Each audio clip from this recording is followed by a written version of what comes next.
বন্ধুগণ, হঠাৎ যদি দেখেন আপনি আপনার ফেসবুক আইডিতে ঢুকতে পারছেন না, পাসওয়ার্ড ঠিক কিন্তু লগ ইন হচ্ছে না, তখন মাথা গরম। ভাবছেন হ্যাকার কি আমার আইডি নিয়ে নিল? হ্যাঁ, এটা হলেও হতে পারে। আর এই বিপদ থেকে বাঁচতে এখনই আপনার ফেসবুকে টু ফ্যাক্টর অ্যাথেন্টিকেশন চালু করা খুবই দরকার। আজকের ভিডিওতে আপনাদের দেখাবো কিভাবে মাত্র 2 মিনিটে ফেসবুক টু ফ্যাক্টর অ্যাথেন্টিকেশন চালু করে আপনার আইডিটি হ্যাক প্রুফ করবেন। চলুন শুরু করি। এর জন্য সর্বপ্রথম ফেসবুক অ্যাপ বা কম্পিউটারের ব্রাউজারে প্রবেশ করতে হবে। সেখানে লগ ইন করে ডান দিকে যে 3 লাইন রয়েছে সেখানে ক্লিক করতে হবে। ক্লিক করে হালকা স্ক্রল ডাউন করে এখানে দেখতে হবে সেটিং অ্যান্ড প্রাইভেসি যে অপশন আছে সেখানে ক্লিক করতে হবে। সেখানে ক্লিক করার পরে প্রথমে দেখতে হবে সেটিং লেখা আছে, সেটিংয়ে যেতে হবে। সেটিংয়ে যাওয়ার পরে এখানে দ্বিতীয় অপশন রয়েছে পাসওয়ার্ড অ্যান্ড সিকিউরিটি, এখানে ক্লিক করতে হবে। তারপরে এখানে লেখা আছে পাসওয়ার্ড অ্যান্ড সিকিউরিটিতে আবার ক্লিক করতে হবে। দেখুন এবার এখানে লেখা আছে টু ফ্যাক্টর অ্যাথেন্টিকেশন, এখানে ক্লিক করতে হবে। যেহেতু আমি ফেসবুক আমার পেজটিতে করবো সেক্ষেত্রে আমি প্রথমে ফেসবুকতে চলে যাচ্ছি। এখানে একটি কথা মনে রাখতে হবে, উপরে যে জিমেইলটি দেওয়া আছে সেই জিমেইলটিতে একটি কোড পাঠানো হবে, সেই কোডটি এনে এখানে দিতে হবে। যার জন্য আমি আমার মেল বক্সে যাব, মেল বক্সে চলে যাচ্ছি।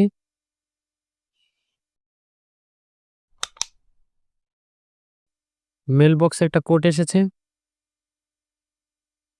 এই কোডটিকে আমি এখান থেকে কপি করব। কপি করে আমি আবারও ফেসবুক পেজেতে চলে যাব। সেখানে গিয়ে এখানে কোডটি দিয়ে দেব। এবার কন্টিনিউ বাটনে ক্লিক করব এবং এখানে আমি এসএমএস আর হোয়াটসঅ্যাপের মাধ্যমে করে দেওয়াটা ভালো মনে করছি। এবার সেই মোবাইল নাম্বারে একটা কোড আসবে, সেই কোডটি আমি বসিয়ে দেবো। আবার হোয়াটসঅ্যাপে কোডটি এসেছে, এখান থেকে কপি কোড,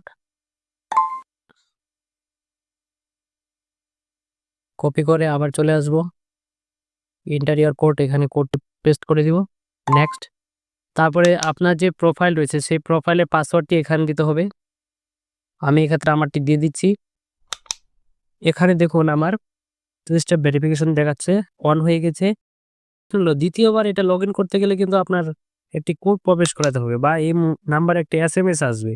এবার যেহেতু অনেক সময় হয়ে থাকে কি যে আপনার মোবাইলটি হারিয়ে গেছে বা আপনার সিম নাম্বারটি হারিয়ে গেছে, সেক্ষেত্রে লগ ইন করতে একটু সমস্যা হতে পারে। যার জন্য এখানে আরেকটা কাজ করতে হবে, প্রথমত এডিশনাল মেথডে যেতে হবে। এডিশনাল মেথড,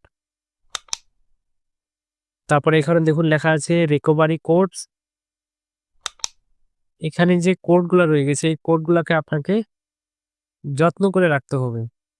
পরবর্তীতে যখনই আপনি লগ ইন করতে যাবেন এই কোডগুলোর প্রয়োজন হবে, কিন্তু এই কোডগুলো মোবাইলে নয়, বাড়িতে কোনো ডায়েরি বা অন্য কোথাও রেখে দিবেন, যাতে আপনার এই ডিভাইসটি বা আপনার এই নম্বরটি যদি কখনো হারিয়ে যায় বা বন্ধ হয়ে যায় সেক্ষেত্রে যেন আপনি আপনার আইডিটি অ্যাক্সেস নিতে পারেন এই কোডের মাধ্যমে। চাইলে এখানে অথেন্টিকেশন অ্যাপসও ইউজ করতে পারেন বা সিকিউরিটি কি ইউজ করতে পারেন বা ট্রাস্টেড অন্য কোনো ডিভাইসও এখানে ইউজ করতে পারেন। যেহেতু আমার প্রয়োজন মনে করছি না আমি, আমার কোড এবং এই নাম্বারটি আমার কাছে যথেষ্ট। আপনার আইডি আপনার হাতে থাকুক, অন্যের হাতে নয়। ভিডিও ভালো লাগলে একটা লাইক ও শেয়ার দিন, যাতে আপনার বন্ধুরাও তাদের আইডি সুরক্ষিত রাখতে পারে। চ্যানেলটি সাবস্ক্রাইব করে পাশে থাকুন।